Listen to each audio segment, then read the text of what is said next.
আসসালামু আলাইকুম, আশা করছি সবাই ভালো আছেন। এই হচ্ছে সেই শহর এলাকার ছোটোখাটো একটা খামার, যেটার ভিডিও আমি এর আগেও দেখাইছিলাম আপনাদেরকে। তখন হচ্ছে গাছগুলা ছোটো ছোটো ছিল, হলুদ গাছগুলা। এখন দেখেন মাশাআল্লাহ অনেক বড় হয়ে গেছে। আজকে থেকে প্রায় 3 মাস আগে হচ্ছে ভিডিওটা করছিলাম, বা 2 মাস আগে। এদিকে হচ্ছে একটা পাবদা গাছ, অনেকগুলো পাবদা হয়েছে এবং আরও কিছু হয়েছিল বোঝা যায়।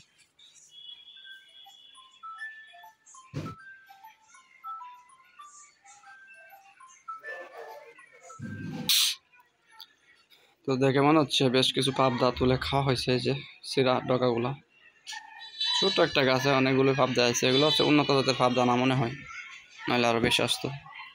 এবং এদিকে গাছটা হচ্ছে তেঁতুল গাছ বোঝা যায়।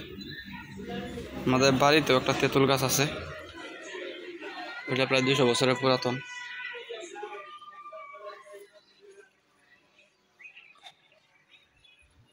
নিচে আগে অনেকগুলো ঢেঁড়স গাছ ছিল, এগুলো নাই।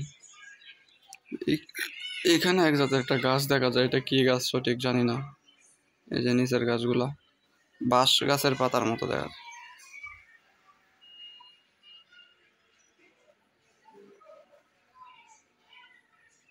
এবং ওই পাশে ঢেঁড়স গাছ আছে, এবং এখনো ঢেঁড়স আছে দেখা যায় ভিতরে।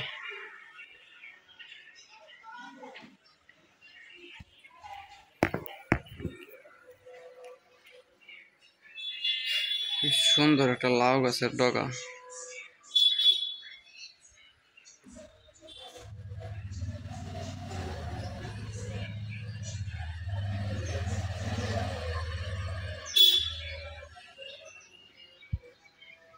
নিচে হচ্ছে পালং শাক লাগাইছে দেখা যায়, নিচে একদম নিচে। মানুষের চেষ্টা থাকলে আসলে সবকিছু সম্ভব, অল্প একটু জায়গার ভিতর। তার পরিবারের শাকসবজির চাহিদা মেটাতে সক্ষম এই বাগানটার মাধ্যমে।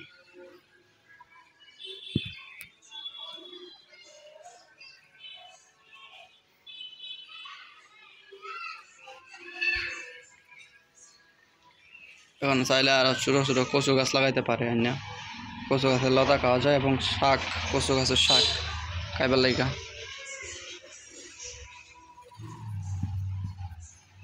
আরও অনেক স্পেস আছে, ভালো পরিচর্যার অভাব বাগানে। পরিচর্যা করলে আরও অনেক কিছু উৎপাদন করা সম্ভব। যাই হোক, ধন্যবাদ সবাইকে ভিডিওটি দেখার জন্য। জাস্ট আপনাদেরকে দেখালাম যে শহর এলাকাতে মানুষ চাইলে সম্ভব সবকিছু। এই যে এদিকে বিল্ডিং আছে, এবং এটাও একটা বিল্ডিং বিশাল বড়। ভালো থাকবেন সবাই, আসসালামু আলাইকুম, আল্লাহ হাফেজ।